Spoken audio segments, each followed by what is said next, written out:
O Colégio Tiradentes da Brigada Militar e o Instituto Federal do Rio Grande do Sul são opções de educação diferenciadas para o seu filho. Conheça o curso preparatório para o Colégio Tiradentes da Brigada Militar e o Instituto Federal do Rio Grande do Sul no Cursão Mais Garra. Educação diferenciada para um futuro melhor com estratégia. Isso você encontra só aqui no Cursão Mais Garra. Preparação estratégica especial, direcionamento completo para as provas seletivas, aulas aos sábados e simulados presenciais que colocam você no ritmo da aprovação. Mas atenção, vagas limitadas. Inscreva-se agora mesmo e garanta seu lugar. Início das aulas dia 25 de abril. Acesse cursão.com.br e saiba mais. Cursão Mais Garra, pioneiros em transformar sonhos em aprovações.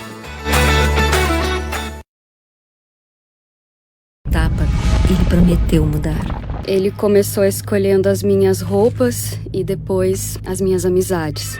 Ele só perde a cabeça quando bebe.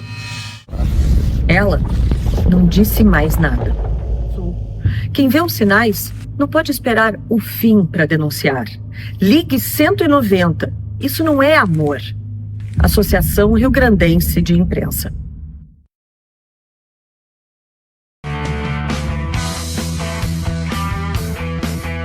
Você está assistindo Teoria de Tudo. O rádio põe no ar uma conversa incerta. Eu leio pelos muros uma coisa concreta. Do outro lado da rua. Olá, olá, olá, bom dia, boa tarde, boa noite, tudo bem com vocês? Estamos no ar para mais uma edição do Teoria de Tudo, com o nosso lema de Buzz Lightyear, ao infinito e além.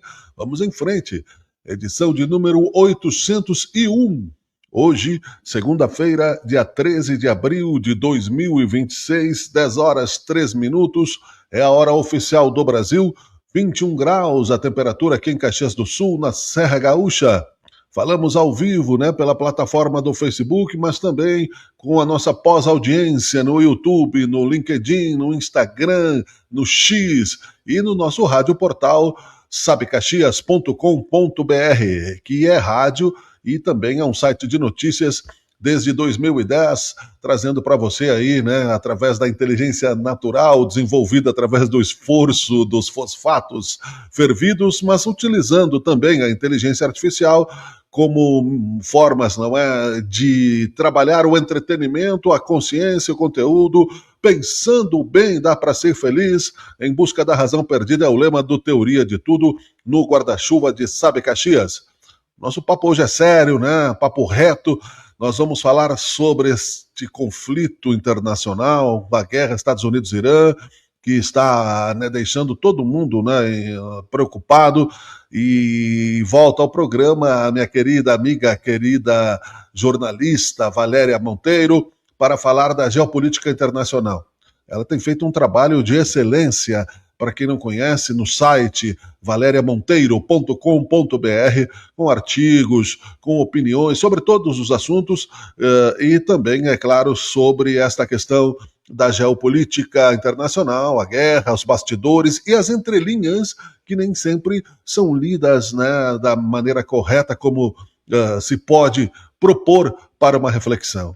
Ela já está na linha conosco, eu já chamo a Valéria Monteiro aqui para falarmos sobre isso, Ela que, é claro, que você conhece toda a trajetória jornalística da Valéria Monteiro, e se não conhece, eu sugiro que você dê um Google e veja que a Valéria Monteiro tem aí no jornalismo brasileiro uma influência muito grande e continua agindo com sua base em Campinas, de Campinas para o mundo, trazendo informações bem legais, reflexões bem importantes do ponto de vista de quem está aí acompanhando também os acontecimentos de hoje em dia, E como nós temos uma pós-audiência, nós sempre lembramos os destaques.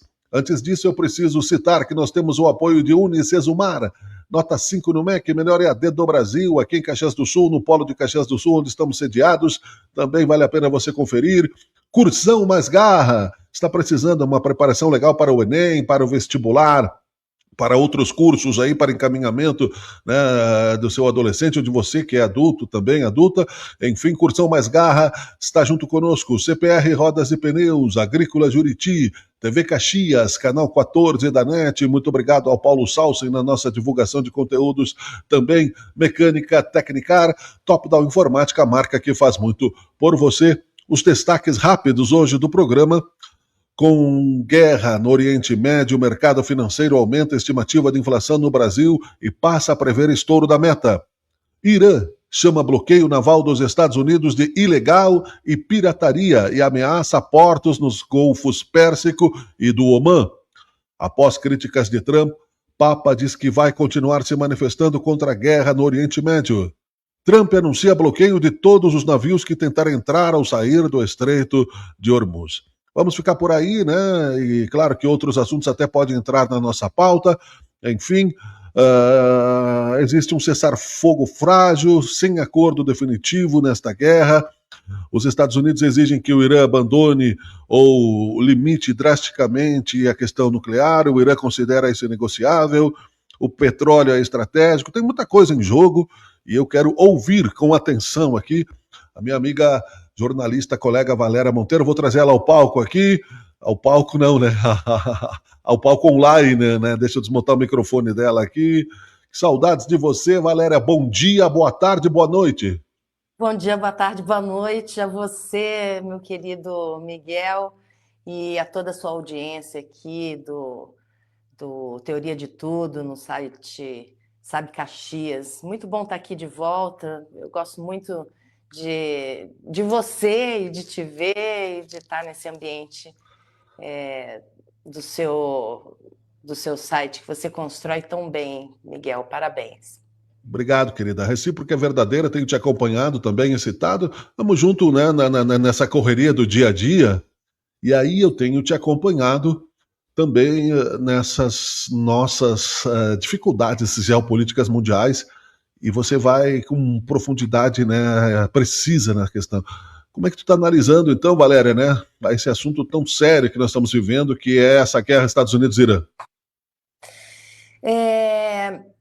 Eu tenho pesquisado e para escrever no site, inclusive, Miguel, e eu descobri que toda teoria de guerra parte do propósito, do princípio de que força sem propósito não é poder, é desperdício. E é exatamente o que o Trump está demonstrando fazer, né, no Irã.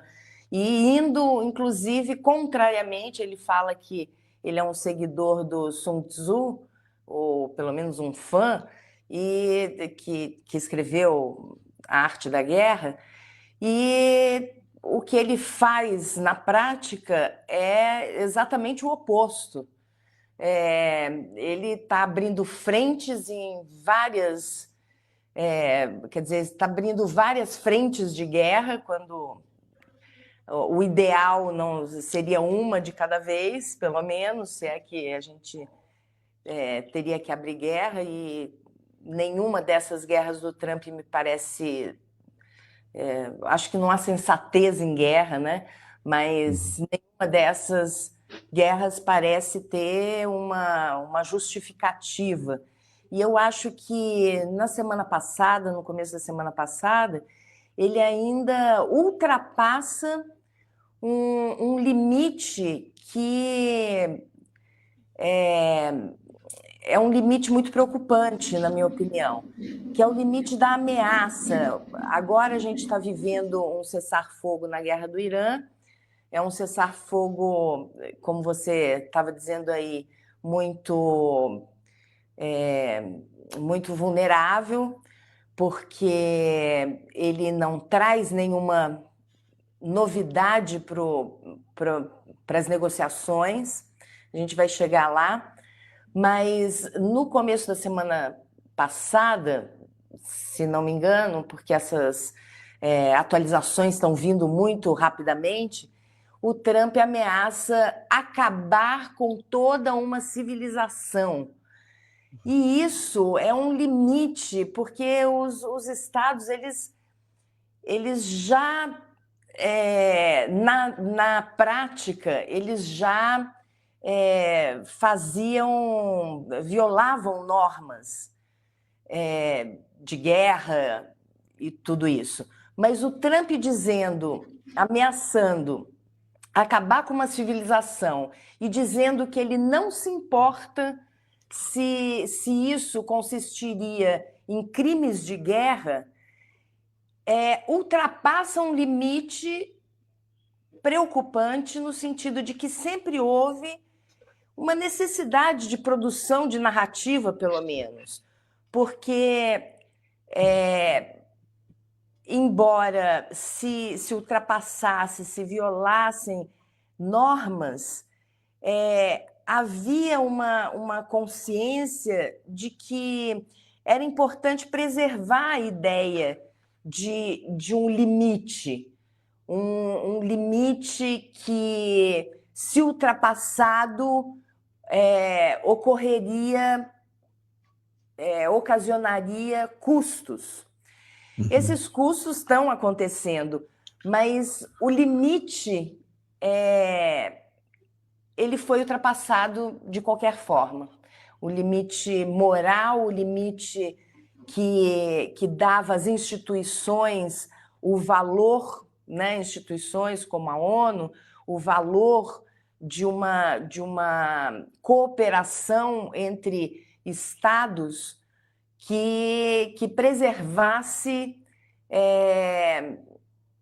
uma situação que não precisaria chegar ao limite de guerras, especialmente de guerras desnecessárias, né? Esse escancaramento, né?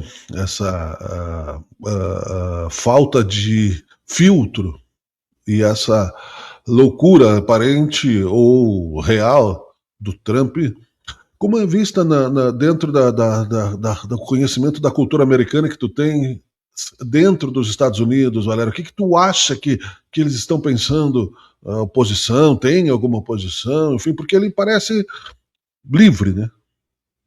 Ele citou várias justificativas, mas não existe uma justificativa pela qual ele falou que, primeiro, ele queria obliterar, né, acabar com toda a capacidade nuclear do Irã.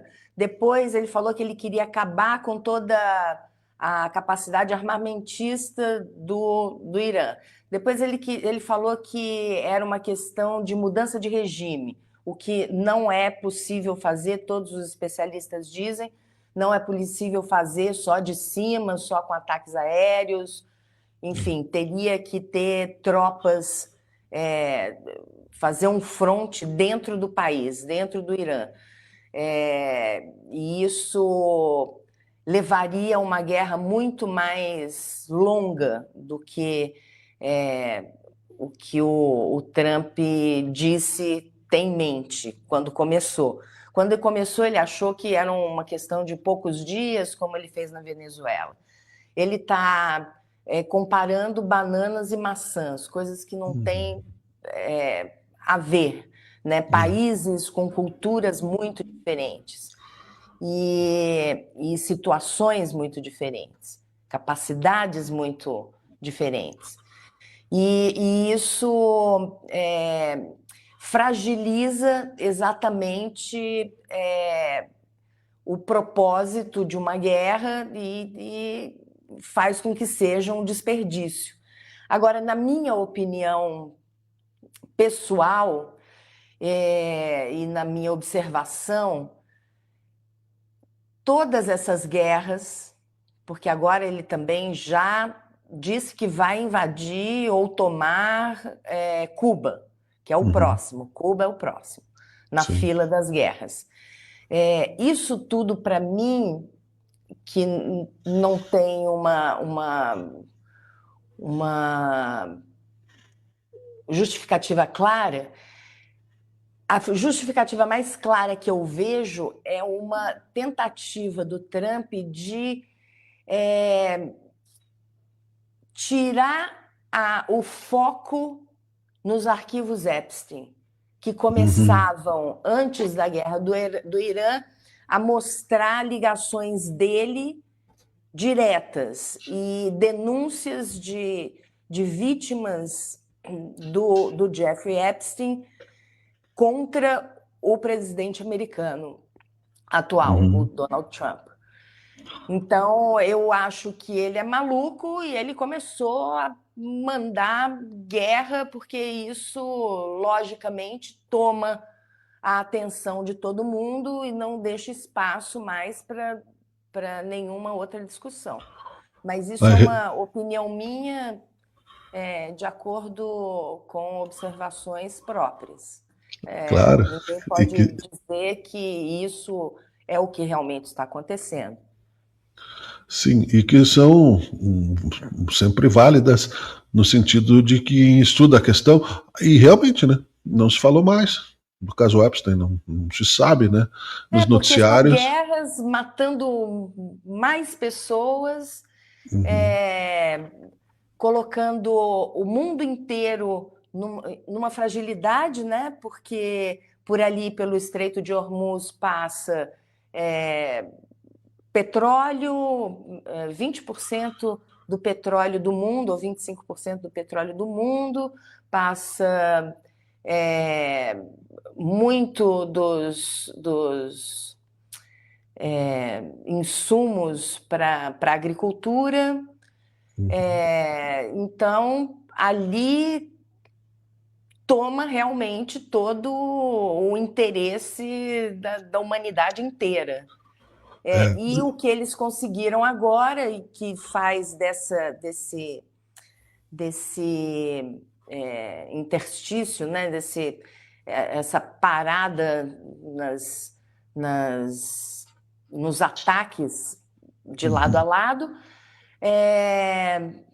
frágil, é que os Estados Unidos agora estão tendo que negociar a passagem pelo Estreito de Hormuz sem que o Irã esteja no controle disso. Porque antes isso não era nem existia como negociação, porque todo mundo passava por ali, águas internacionais. Hoje, com a guerra, o Trump coloca o Irã com o poder de controle sobre esse estreito, querendo, inclusive, quem sabe, fazer uma joint venture e colocar os Estados Unidos fazendo ali uma espécie de pedágio, né, para o que passa ali no Estreito de Hormuz, sendo o controle do Irã junto com os Estados Unidos.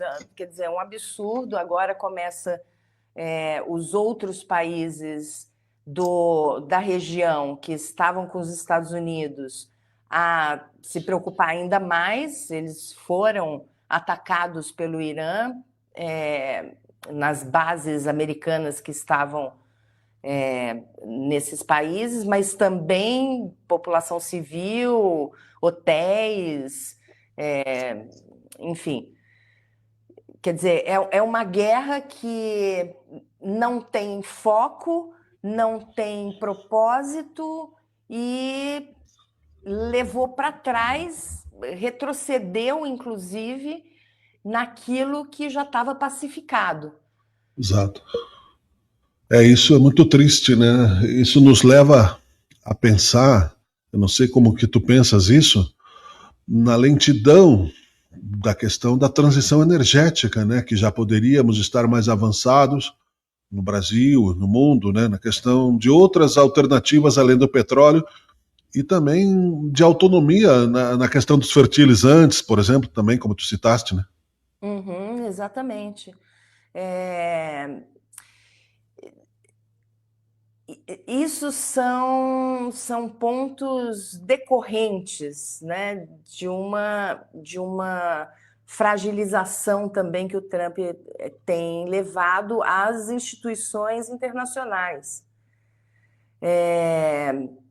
Mas a gente vê em outros países a gente vê um aceleramento, assim como a pandemia acelerou esse tipo de produção que a gente está fazendo aqui agora, e produção profissional à distância. Eu imagino que essa guerra vai acelerar também o desenvolvimento desses outros modais energéticos, porque a Europa não se vê mais tranquila na relação com os Estados Unidos e começa a buscar alternativas. Então, o alinhamento com a China começa a ser uma possibilidade que antes não era. Antes era um alinhamento com os Estados Unidos contra a China, e agora o Xi Jinping chega na Europa e diz: vocês vão continuar alinhados com a insanidade ou com a gente que agora mostra ao mundo que está alinhado com um propósito muito mais previsível, né? Mais sano mesmo. Né? Civilizado, talvez. Então, eu acho que isso acontece. A gente vê na Espanha uma tentativa de alinhamento, de aproximação com a China, inclusive nesse fator específico de energias renováveis e carros movidos a carros elétricos, né? Movidos a energia renovável. Então, eu acho que isso pode ter como essa guerra e essas outras guerras do Trump podem ter como consequência esse realinhamento geopolítico, inclusive ancorado em interesses econômicos com a China, em vez de permanecer nesse alinhamento com os Estados Unidos. Uma reorganização aí a gente já pode ver, né, acontecendo. Tu falaste coisas importantes que no mundo dos negócios, que é segurança, né? Estabilidade, né? Previsibilidade, né? Exatamente. A China, com quase 5.000 anos de história, percebendo essa instabilidade mundial, anunciou no início do ano, em março, no seu 15º plano quinquenal, voltando-se também mais, não digo que exclusivamente, para o mercado interno, coisa que eu acho que muitos países deveriam olhar. Assim como o Brasil, por exemplo, que se transformou num dos maiores exportadores de carne do mundo, mas nós temos ainda muitas dificuldades internas a serem resolvidas, né? E tu falaste também uma outra coisa importante que é necessário ressaltar: a Europa não entrou na guerra, felizmente, né? Senão viraria um caos mundial, né? Novamente. Até porque isso não interessa à finalização de um conflito anterior entre Rússia e Ucrânia. Isso tira a atenção desse conflito, deixa a Ucrânia sem amparo. Quer dizer, realmente não faz... Eu não consigo ver sentido lógico nessa guerra que foi uma guerra de escolha dos Estados Unidos, a não ser tirar a atenção desse conflito interno para o próprio Trump, que é a cobrança dos arquivos Epstein e das Aham. relações que ele mesmo possa ter com o bilionário que É, morreu na cadeia é. e estava condenado por tráfico humano, exploração de menores, enfim, o que o próprio movimento MAGA, né, Make America Great Again, faça os Estados Unidos, que América não é só os Estados Unidos, mas eles se chamam de América, né? Uhum. Grande de novo, e esse movimento não era um movimento, é um movimento, inclusive, anti-guerras, e o próprio Trump ganhou as eleições de novo, essa reeleição, depois de um mandato que ele foi perdedor, ele ganhou essa nova eleição com a promessa de que não entraria em guerras que não acabariam nunca. E essa parece ser uma guerra que não vai acabar, pelo menos por bastante tempo. É verdade. O risco nunca é igual, né? Nunca são iguais os fatores históricos. Alguns se assemelham, né? De ser um novo Vietnã, por exemplo. A Segunda Guerra, que a narrativa que o cidadão, o líder da Segunda Guerra alemão tinha para o povo alemão era a vingança da Primeira Guerra Mundial. Uhum. Como tu disseste no começo, o Trump pulou todos os filtros, né, e disse: não, o negócio é grana mesmo. Na Venezuela não mudou regime nenhum. Eu conheço aqui venezuelanos migrados aqui para o sul do país, foragidos do exército perseguidor do Maduro e do Chaves, que achava mais do Maduro, né? Que achavam que quem saiu do exército era traidor, etc. Pessoas que tinham curso superior, tem, né? Músicos, curso superior, trabalhou lá na Orquestra Sinfônica, no Ministério da Venezuela, foragidos pelo mundo. E não mudou nada, apenas ficou lá o caso do Maduro sem solução. A Porque violência. fica mais fácil você controlar um É, regime, um ditador, né, ou uma é, ditadora hoje no caso, do que você restabelecer uma democracia local. é, Porque aí é. você não tem controle da situação. É muito mais fácil você colocar outro ditador que esteja subjugado ao seu domínio do que você tirar o ditador e restabelecer um regime democrático. Porque daí não dá para tirar toda a população e você tem que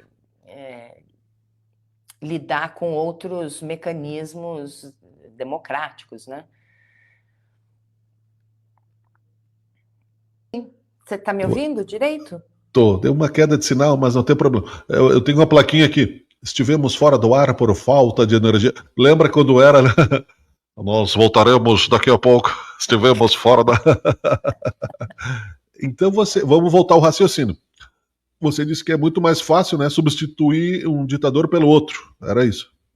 Porque o domínio do ditador permanece muito mais facilmente do que o domínio de uma democracia restabelecida.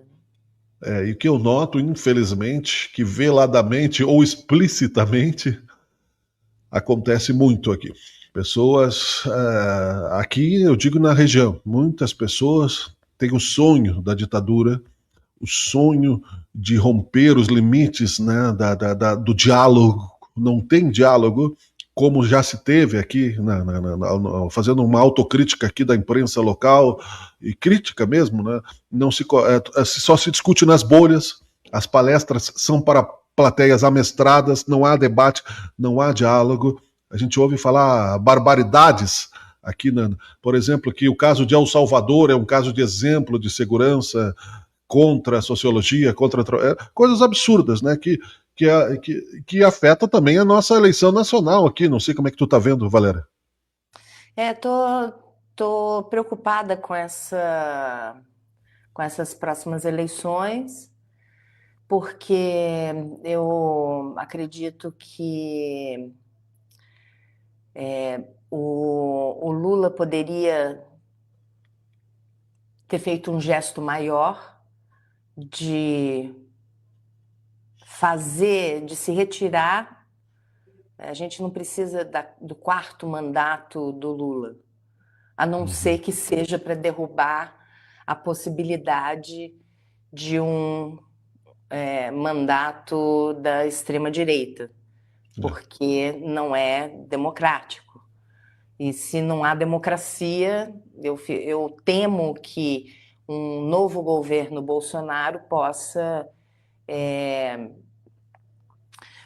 fazer tentativas e beber dessa água do Trump, inclusive, né? Eles bebem dessa fonte.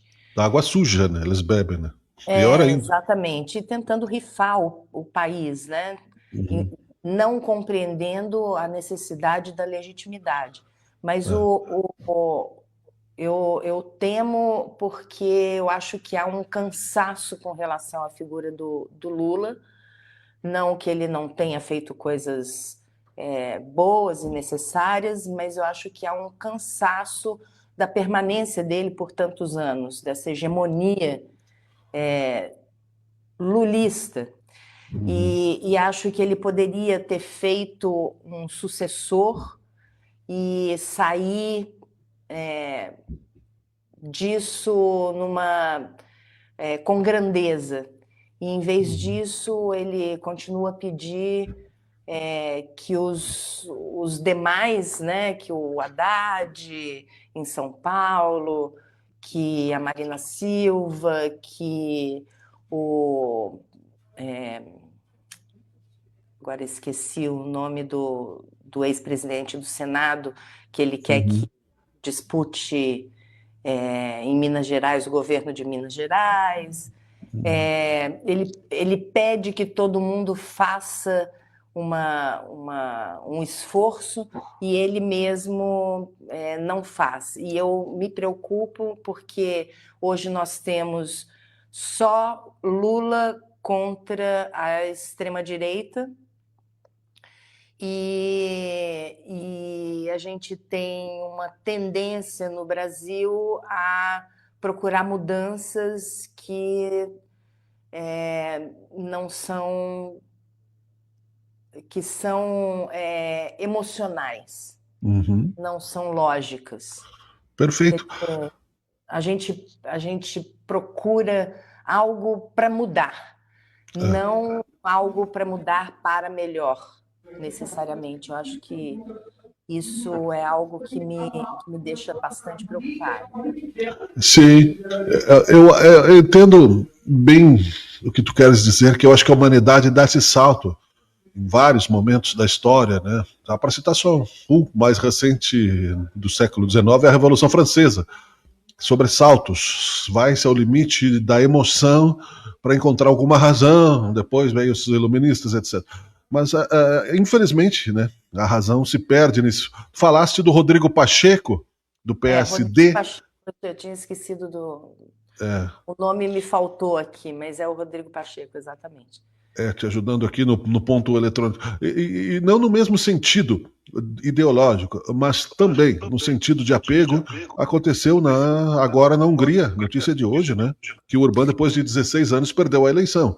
Então isso eu acho que já pode ser. Inclusive, eu estava escrevendo um artigo a respeito disso, porque eu acho que pode ser um sinal de mudanças nessa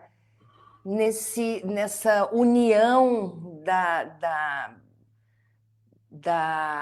extrema-direita, essa união internacional da extrema-direita. E eu acho que isso pode ser assim, um sinal positivo. Eu espero que seja, embora a derrota do Orbán não tenha sido para um candidato de esquerda. É um candidato que é conservador ainda, mas a mudança em si, a saída do Orbán depois de 16 anos de poder, já, já é um respiro, né? É. Então, Agora, não sai para a esquerda, mas sai, né? é, Sai para o conservadorismo é, ainda, mas é, sai. E eu acho que é muito exato. importante isso, é uma coisa que a gente precisa achar também uma maneira de sair dessa polarização. Essa polarização, ela está nos fazendo de reféns. Olha um pouquinho. Estamos apresentando teoria de tudo sobre o Orbán, então, né, concluindo o raciocínio. Nossa, nós estamos ainda no Orbán. Tá, É. eu fiquei aqui falando. Mas, Sim, hein? concluindo o raciocínio, eu acho que o Orbán pode ser ou a queda do Orbán pode ser um sinal de que essa extrema-direita unificada, que se retroalimenta internacionalmente, está entrando numa nova era, uma era em que ela não tem tanto poder agregador mais, porque antes dessa vitória do adversário do Orbán, eu me esqueci do nome dele, porque também é um nome Sim. diferente. Uhum. Antes disso, o vice-presidente dos Estados Unidos foi à Hungria para Isso. dar apoio ao Orbán e dizer: votem nele, nós estamos juntos. Então, eu acredito e torço para que essa derrota do Orbán, que o tirou do poder depois de 16 anos na Hungria, ainda que para um candidato conservador, que não É o é. Tisa de Magyar, um jovem. Magyar. Magyar? É, Isso. O Magyar, ele não é um candidato, ele não é um político liberal, nem um político progressista, ele é conservador. Mas eu torço para que a vitória dele signifique que a direita internacional esteja perdendo força, porque anteriormente ao plebiscito, à votação, à eleição na Hungria, o vice-presidente americano J.D. Vance foi à Hungria e foi para o palanque junto com o Orbán, disse que o Orbán estava com eles, pediu o voto para o Orbán, o que é uma interferência também única, que nunca tinha acontecido em políticas externas aos virou um Estados palanque Unidos. mundial, né? Os americanos pensam que são, como a gente sabe, né? Os velhos romanos. E só para a minha visão, que não sou especialista em neurolinguística nem em linguagem corporal, eu fiquei com um certo temor da expressão do primeiro-ministro da Hungria, né, o Magyar, porque me pareceu extremamente vaidoso. Isso sendo ainda considerado, apresentado como de centro-direita, não quer dizer que jovens não sejam autoritários também, né? Eu acho que os jovens tendem a ser até mais autoritários, aquela sensação de que podem controlar as coisas. Eu acho que isso dá uma sensação de segurança. E eu acho que quanto mais jovem, mais se quer controlar as coisas, mais se quer controlar as coisas ao mesmo tempo em que não se percebe que não dá para controlar coisa nenhuma. Exatamente. Então, eu não acho que o Magyar, é Magyar que você disse? Acho que é assim que se diz. Está na legenda, eu vou botar na legenda aqui. Eu não quis falar como é que... Porque eles têm... Tisa de Magyar. Eu Orbán ouvi estava assim. mais fácil. Mas Viktor Orbán era bem mais fácil. Mas É, esse Magyar, ele é um político conservador. é. Então, isso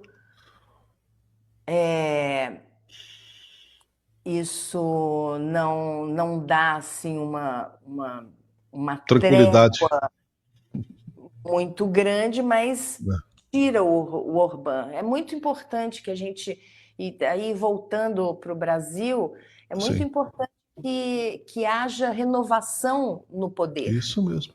É isso mesmo. porque quem fica muito tempo acaba criando vícios e acaba se É, sentindo muito poderoso, né? é, Dentro da experiência de longo termo, é. como acontece também com o Benjamin Netanyahu, né? Perfeito. É. E aqui, só para citar rapidamente, o Eduardo Leite, governador do Rio Grande do Sul, também foi vítima de um coronelismo do partido ao qual ele se ligou, o PSD, que decidiu, não é, monocraticamente, eu diria, entre ele e o Caiado, né, que é uma liderança jovem, experimentado, foi o único governador reeleito no Rio Grande do Sul no período de democracia, e ou seja, não é somente a esquerda, a direita também, a centro-esquerda, não se deixa lideranças novas surgirem, é um grande apego. Então, a democracia tem, assim, um biombo de uma sombra de ditadura atrás, assim, tentando, né? Aqui do lado, Porque aqui no a ombro. gente não tem uma democracia plena, né? E o que Exatamente. o Trump fez muito bem foi tirar o disfarce, né? Ele Exato. explicita É, não só a violência, é, mas o poder e o dinheiro é. dominando tudo e orientando todas as decisões. Eu acho que o Eduardo Leite, ele primeiro deve ter sido vitimizado pela vingança, né, É. do Kassab, Uhum. porque na outra eleição o Kassab queria que ele fosse É. o Pacheco se recusou a ser o candidato pelo partido e o Kassab então chamou o Eduardo Leite não quis ser o candidato. Uhum. Agora, eu queria falar, você falou um partido de centro-direita ou centro-esquerda, o PSD de Kassab, ele não é um partido nem, como o próprio Kassab disse, nem de esquerda, nem de centro e nem de direita.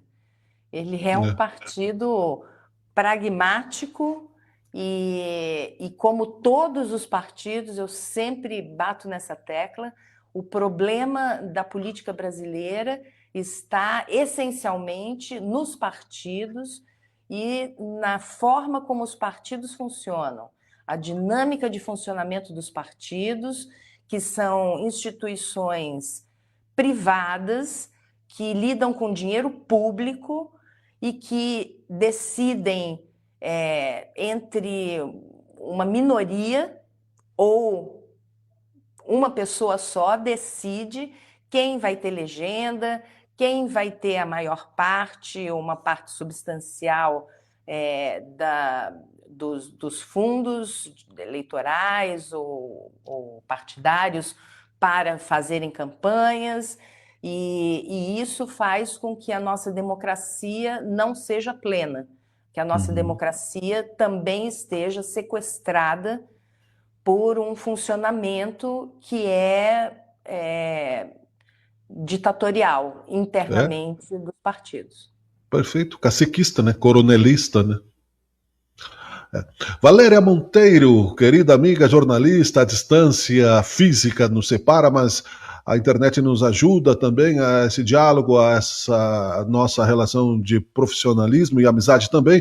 Eu só tenho uma questão, que eu sei que tu é uma ativista em nome, não é, da valorização das mulheres, principalmente, né? De todos os gêneros, eu sei, mas existem muitas campanhas, né, hoje com relação a essa questão. Muitas mulheres acreditam que demora essa mudança, né, que isso não está ainda perto de se concretizar. E eu quero saber, né, para a gente concluir, como é que você está vendo a força dessas campanhas, a validade disso, um resumo disso. Eu sei que é um assunto muito profundo para o programa inteiro, mas eu gostaria de uma análise tua para a gente concluir, por favor. Essa mudança, ela demora porque ela é essencialmente cultural. E a gente tem um machismo estrutural. E ele é tão arraigado que muitas mulheres não percebem que estão sendo vítimas desse machismo, que é um machismo patrimonialista e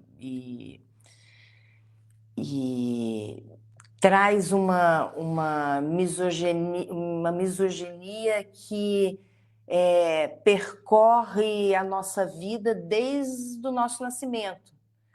Então, a gente acredita em coisas que não são fim, são simplesmente costumes, não são verdades. E a gente fica estagnado nisso, e a gente vê cada vez mais o número de violência contra a mulher, de feminicídio, aparecendo mais, porque eu acredito que isso sempre existiu na minha vida, na vida que eu vivi e na vida que eu observei, que já passa dos 60, né? Eu acredito que a cada momento isso vai sendo exposto, mas a mudança verdadeira, ela tem que vir